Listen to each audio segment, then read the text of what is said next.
The theory that I have found greatly relates to critical pedagogy is that of Howard Gardner and his theory of multiple intelligences.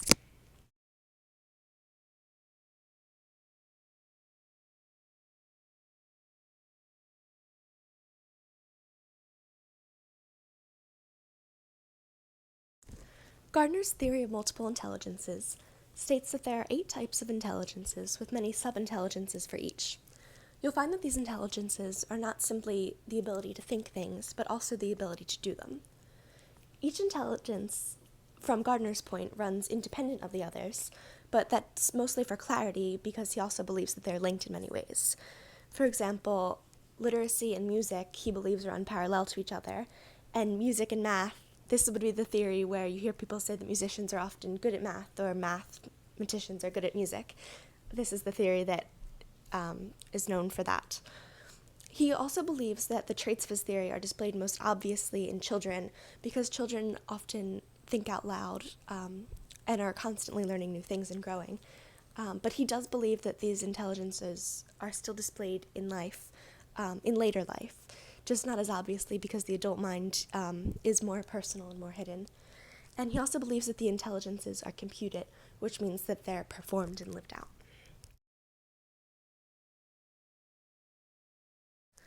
The first of Gardner's intelligences is linguistic intelligence, which relates to both spoken and written language, the ability to learn them and the ability to use them to accomplish goals and to express oneself.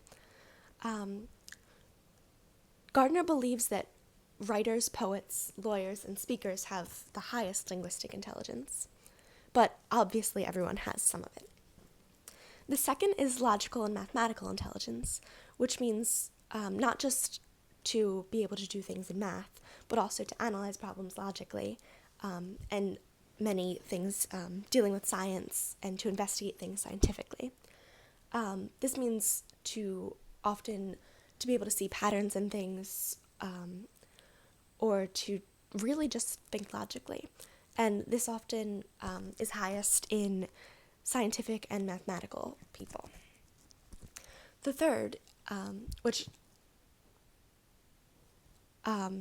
really shows for critical pedagogy in music education, is musical intelligence, which is not simply performance of music, but also composition and appreciation, which I thought was the most surprising.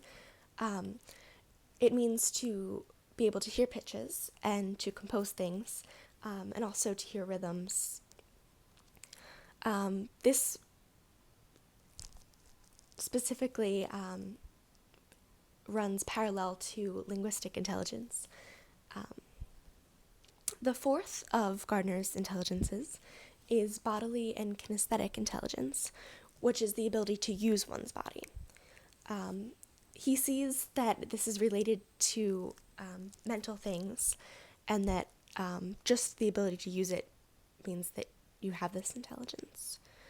The fifth is spatial intelligence, which really just means to be able to compare a lot of space and a very little amount of space, and to function in both.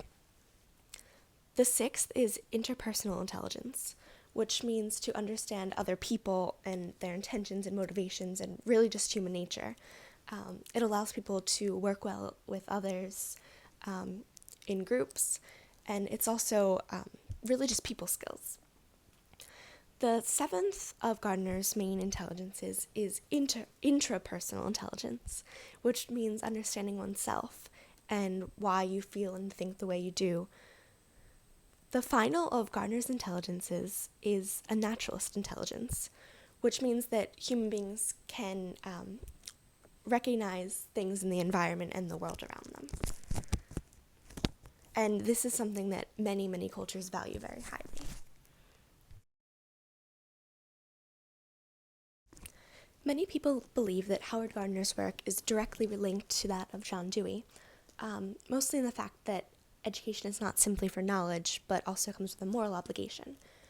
This means that educators, in Gardner's belief, have an obligation to their students also to make them good citizens,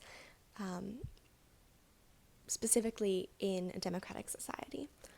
To him, knowledge is not just for the sake of knowledge, but how it can be used for good. He's quoted as saying, "I want my children to understand the world, not just because the world is fascinating and the human mind is curious. I want them to understand it so that it will be positioned to make it a better place. Knowledge is not the same as morality, but we need to understand if we are to avoid past mistakes and move in productive directions. An important part of that understanding is knowing who we are and what we can do. Ultimately, we must synthesize our understandings for ourselves. The performance of understandings that try matters are the ones we carry out as human beings, in an imperfect world which we can affect for good or for ill." There were many reasons that I chose this theory as one that applies to critical pedagogy. The first was because it allows students to explore many different areas of knowledge, not simply just reading and writing and math, which are often the most obvious in the classroom, but it really allows for students to be exposed to everything. And that advocates for having a variety of subjects, specifically music, in schools. Gardner placed a great emphasis on musical intelligence. It also recognizes, like Bernice McCarthy's learning styles, that students have different strengths and experiences and ways of learning. He even specifically uses the term learning styles in many of his writings. It also provides guidelines for teachers for lesson planning, because you have to hit all of the points, all of the different types of intelligences within a lesson. And finally, it honors what a student brings to the classroom, because they have strengths and weaknesses, and it acknowledges that they already have many intelligences, they just need to be developed.